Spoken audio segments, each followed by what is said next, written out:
Crow turns on the radio to Dr. Crow's Bird Show. Welcome everyone to the Bird Show. I'm joined again this week by my co-host Gir the Sun Conure, and she's the perfect co-host for today because we're going to be talking about her species, also called the Sun Parakeet, in today's episode on Sun Conures.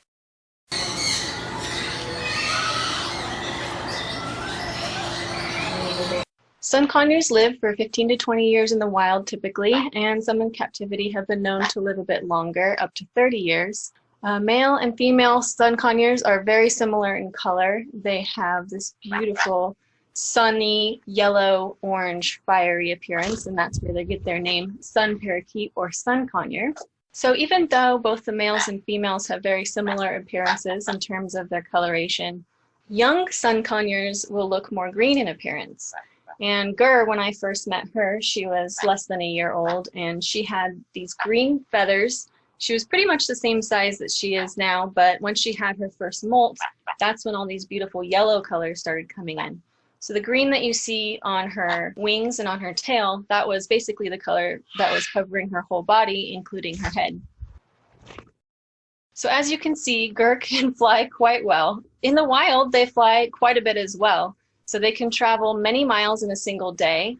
They're fast, direct flyers, and they mainly feed on fruits, flowers, berries, blossoms, seeds, nuts, and insects. Among conures, anyone who's ever known a sun conure can tell you they are quite loud. This is their flock call that they use in the rainforest in order to find each other. And since they are such fast and far flyers, it's good that their calls can carry as far as they can in the rainforest. However, it can be a tad frustrating when it's in your own living room or where you're recording your bird show. Sun conures are native to the northeast region of South America. They live in large flocks of 20 to 30 individuals. They form monogamous pair bonds around 4 or 5 months. So both parents participate in feeding the chicks. The young depend on their parents for the first 7 to 8 weeks after hatching, and they only become independent after 9 to 12 weeks.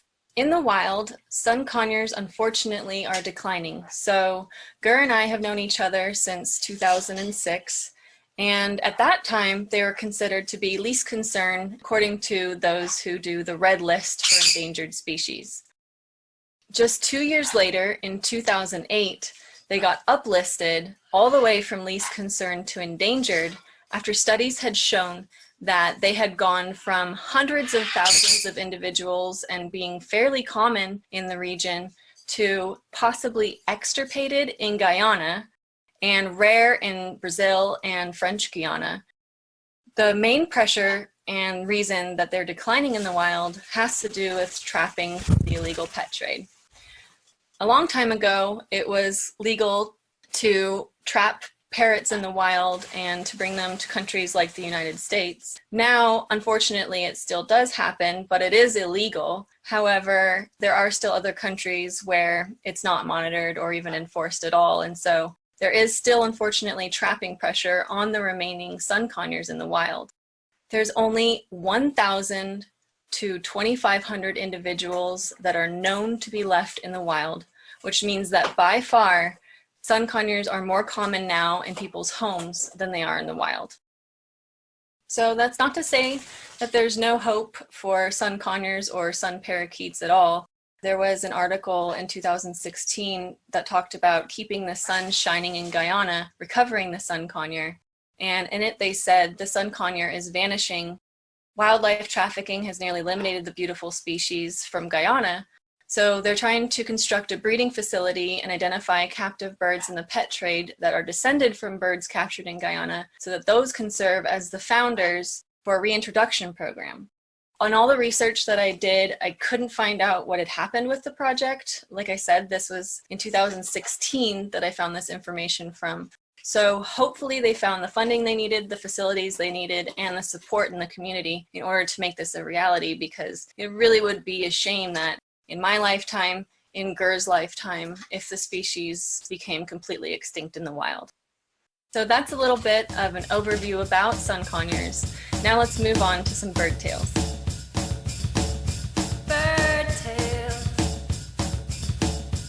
today's Bird Tales are going to be talking all about the story of Gir and I, how we met, and some of our journey to get to where we are now.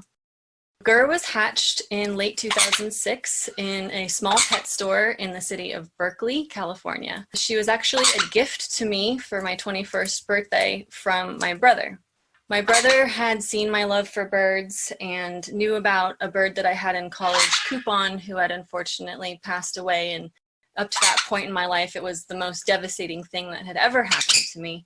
Seeing this, he thought, well, what better gift than to give the gift of family to my sister who loves birds so much. So he was the one that actually had first met Gir when she was just a baby. As I'd mentioned, she was in a pet store, so she had just been weaned not that long before I had met her, and she still had all of her green feathers. Shortly after, I, of course, immediately loved her. It took us a little while to get to know each other. There's a lot of subtle body language and stuff that both of us had to learn about each other in order to build our relationship. Back then, I also didn't know as much as I do now, like in terms of how bad sunflower seeds and things like that are. Typically, her treats nowadays are almonds in the shell. She's actually figured out that there are almonds in there. Shortly after Gir came to live with me, I did what I think that most people think you're supposed to do. So I took her to an avian vet for just a baseline checkup. And while I was there, I asked them to trim her nails and trim her wings. To me, I thought that it was just sort of an assumption when you have a bird that lives in your house that you clip their wings just to keep them safe and to keep them from flying away. I think that my fear that something would happen where I'd have a bird, fly away and something bad could happen to them also informed my decision. So it was definitely a fear-based decision. So I took Gir and she had her wings clipped, and it had numerous unintended consequences. So she was still pretty young. She was still just learning how to fly, but basically I pulled out the rug from underneath her, and she still would think she could launch, so she'd even jump off of things and injure herself. Not gravely, but she'd, break a feather here and there, and it was really quite painful emotionally to watch, and I definitely felt like on a fundamental level, I had betrayed her and promised myself I would never do it again. Well, it went kind of from bad to worse while she was recovering. She became more depressed and neurotic because basically I had taken away her mobility, her agency, her ability to decide for herself where she wanted to go and how she wanted to get there. So in order to, regain a sense of control in life, she began self-plucking. Self-mutilation is something, unfortunately, that's really common in captive-held birds. For Gir, definitely I see as a catalyst that decision to cut her wings, because before that she showed no indication that she would do anything like that. One of the main things that she would pull out was her own tail feathers. It got so bad that particular summer that she had none. She looked like a little bowling pin. I definitely recall that summer because there was nothing that I could do to get her to stop on her own. She won't wear any kind of collar or harness or anything like that. I've tried numerous times, invented my own things, nothing works, and she hates it, and it just hurts our relationship in the end, and she can potentially hurt herself when she's freaking out and trying to get it off. So we gave up on that. And I realized at some point that I had to be kind of like her human collar, for lack of a better term. I ended up resigning from my job. At the time, I had been a newspaper reporter.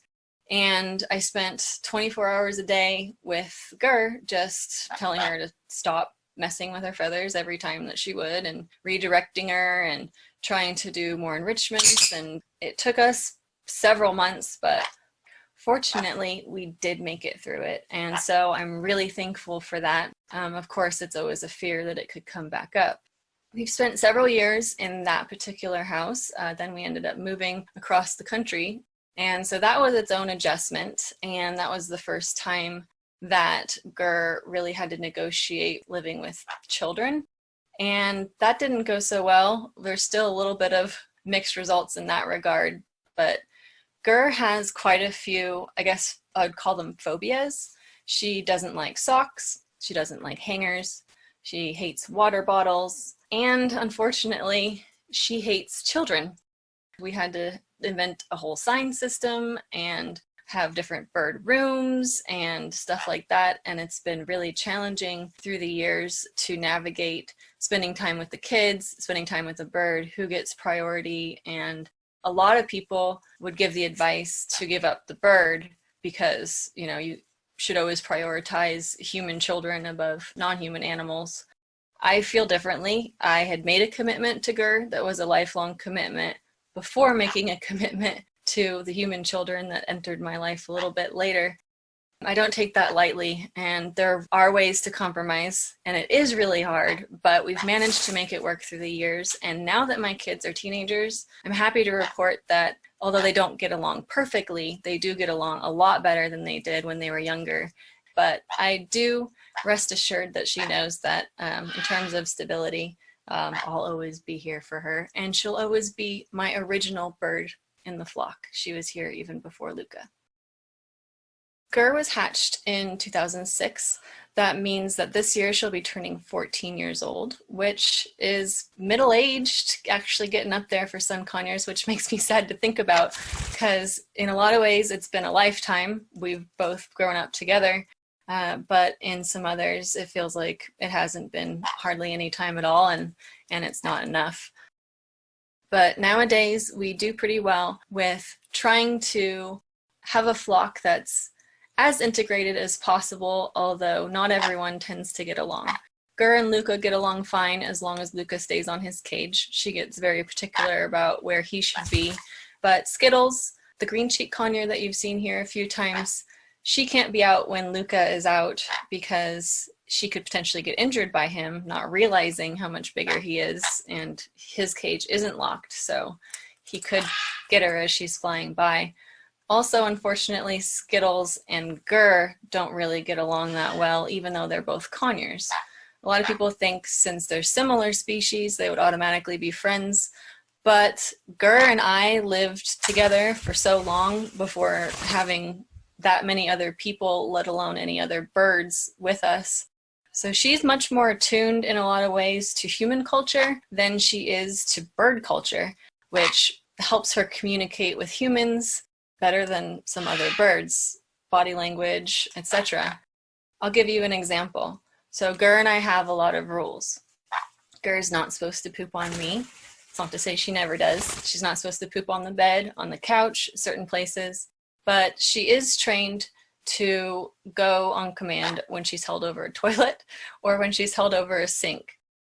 So that's one of our rules that just helps with cleaning up around the house. And for a while I had to do that before we owned our own house and we had landlords and carpets, and it was a necessity rather than just a want. She'll pay really close attention to what I'm doing and mimic some sounds. She doesn't speak, but she does make water drinking sounds when I'm drinking water, chewing sounds when I'm chewing, and she really enjoys whispering. Sun Conures are known to be clowns among bird species, and she does have quite a sense of humor, although I think it's a little bit dangerous to just generalize that all birds of this species are like this and all birds of another species are like that. In my experience, the personalities vary from bird to bird as much as it does for humans. So, but she does tend to like to wrestle every once in a while, and she'll get on her back and she'll try to kick me and stuff, but she only does it when she's feeling really safe and comforted. And for a long time I wasn't sure if Gir was a he or a she. The tests that the veterinarians will do to tell you are a little bit intrusive. They either need to take some blood or they need to pluck a feather like from the chest that's deeply enough plucked that it'll have a little bit of skin still attached to it. And either way, it sounded kind of sad to me, and I couldn't really muster the will to do it. So for a long time, I referred to Gir as a he, and all that changed one day. It was December. I remember distinctly that it was close to the solstice because I thought that that was interesting. But we had given Gir a box. We've always known that Gir liked boxes. Well, now it makes sense that it was a total nesting behavior, hormonal behavior. In hindsight, it's obvious Well, she spent a little bit too much time in the box, and before I knew it, there were a couple eggs in there. So that was quite a surprise, and in that moment, he became she, and here we are today. So while Gir and I have a pretty copacetic existence these days and enjoy having an expanded flock and expanded room to fly from place to place, that's not to say that there aren't still challenges. Like I mentioned, there's still some issues with the kids and with the monogamy thing when you're trying to live as a group of people in a family with more than just two. But on top of that, Gir had a little bit of a setback this past spring, which really broke my heart. Things had been pretty busy around here, and things, of course, have been pretty stressful, beginning in, January, February, with everything going on around the world. And I guess that between me working too much and preparing for the kids to be on homeschool and kind of just stressed out in general, I wasn't really watering our relationship as much as I needed to, and I wasn't paying close enough attention at all, because Gert, for the first time in years, in over 10 years, started plucking again. It went from 0 to 60 in faster than I'd like to admit, and honestly, as someone who considers themselves to be a lover of birds, well-informed about birds, it was, for me, almost embarrassing that one in my own flock could feel so invisible that she would want to hurt herself, essentially. I mean, maybe I'm projecting a little bit onto the situation, but luckily these days I work from home, so I was able to be that human sort of bird caller again. But it's been really hard, and I've been keeping a very close eye on it. I think we've nipped it in the bud, knock on wood, because I'm not going to be overly confident about that. But she did stop pulling any additional tail feathers. And this year she started doing something she hadn't done before, which is going under her wing area. And it was completely bare. She just did that in a matter of days. But now she does have fluff growing back, not all the way, but some fluff growing back. So we're really, really thankful about that. And we're really hopeful that we caught it in time, and I had spent tons of energy. I feel really bad for my family and grateful for my family, because I pretty much left them to their own devices for a couple months there, and any free time that I've had has been spending with Gir, just to remind her not to mess with her feathers and just to be here for her in general, so that she doesn't feel so stressed or anxious or invisible. So that's the story of Gir and I. I hope you enjoyed it. It's definitely not over, so there's a lot more to come and a lot more to learn on both of our parts. But for now, let's move on to the flocking news. The flocking news. Today's flocking news article was published on May 8th in the Daily Bruin. It was written by Alexandra Grace Bell, and it's called Exploring the Potential Benefits of Being Stuck at Home with Furry Friends. So here's some quotes from the article. And you may hear Gir munching some snacks in the background. So my apologies for the crunchiness in the sounds. Because of the ongoing COVID-19 pandemic, millions of Americans are staying home to stop the spread of the virus. As we attend virtual Zoom lectures at home and watch old Snapchat memories of college friends and happier times, it can be hard to stay positive. For dogs, cats, and other pets, though, more time at home means more quality time with their owners, and it turns out the interaction is just as good for us as it is for them. Scientific research shows that owning a pet has numerous physical and emotional health benefits too. For example, according to the Centers for Disease Control and Prevention, our pet's company can help us counteract feelings of loneliness and depression. Not surprisingly, pets have always been a crucial part of the lives of their owners, but while many of us stay at home, pets may be more important than ever. Shadi Zabib, a third-year biochemistry student, said that just seeing his pet there has made him feel happier. He said, quote, "Animals make the time pass by faster, and I'm just an animal person in general. so I just tend to get very happy when I see an animal. Zabib procrastinates by playing with his pet bird Kiwi, a Sun Conure, and sometimes the 5 minutes budgeted for playtime stretches into an hour. Kiwi also attends classes with Zabib, his favorite class being physical chemistry. It's no wonder that pet owners enjoy spending time with their pets, especially during a period when many of us feel stressed by coronavirus or by the routine pressures of school and work. In fact, simply having a routine playtime or walk with your pet can decrease your triglyceride levels, cholesterol, and even blood pressure, according to the CDC.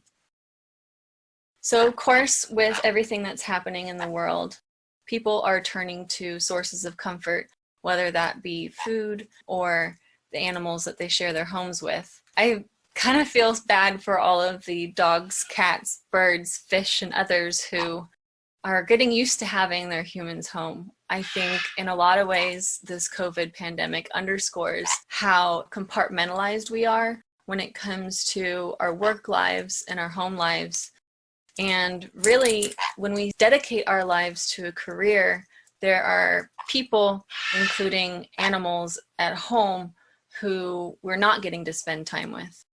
Relationships are like plants. They need watering.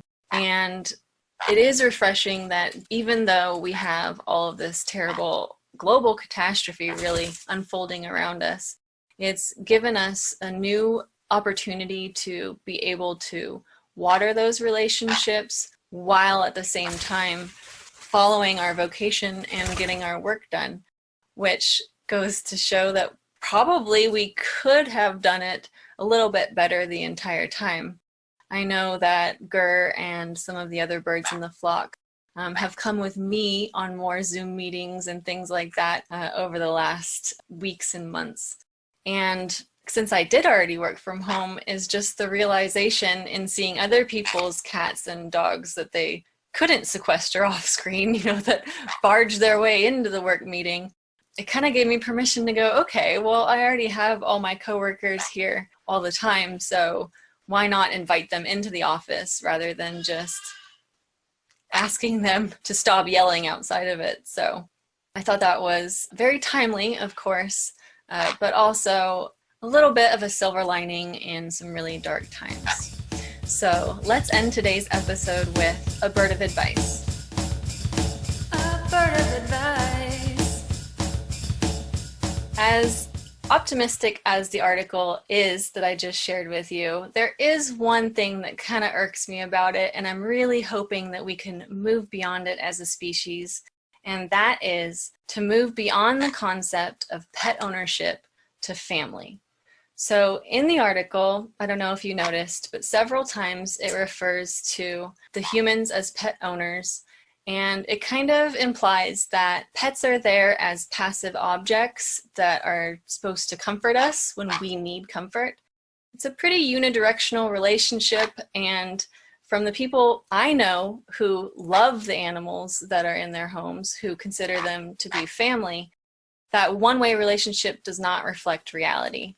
I give a lot to Gir, but she gives a ton to me, and in fact, there's a lot of ways in which she's shaped my very identity, and I'm sure that I've had an influence on hers. So let's kind of drop the antiquated language that is almost akin to slavery. I hate to make the comparison because it really doesn't feel good to put myself potentially in that category. But let's reframe this and let's actually recognize it for what it is. The reason that we're comforted by having our pets at home during COVID, pets, is because we want to be near those we love, members of our family and our closest friends and allies, when we're feeling upset or anxious or just like we can't control the circumstance. If it was just a passive object that filled us up and that we could put away on a shelf, I don't think that we would be as satisfied or be as nurtured as we are when we interact with the animals that are in our lives. Even the notion of pets is a little bit stale in my view, just because it kind of has this connotation of like kind of a little bit demeaning. I don't know. I'm just trying to see it from the bird's point of view. Gert, what do you think? I definitely know, and I think that there's a lot of people who know birds who would agree that if anyone's owning someone in the relationship in terms of being territorial, it's probably the bird. So I propose we re-examine the words that we use and the assumptions that underlie them and move beyond the concept of pet ownership to having a family, a diverse family with more than one species. Let's just call it a multi-species family. So that's it for today's bird show. I hope you enjoyed learning about Sun Conures as much as I enjoyed strolling down memory lane with my friend Gir here. Next week's episode is going to be our season 1 finale of the bird show. I'm really excited. I can't believe it's already been almost 12 episodes, 3 months. We're gonna have something really special planned for you next week for our big finale. So I hope I'll see you then. Until then, have a flocking good time. Turns on the radio.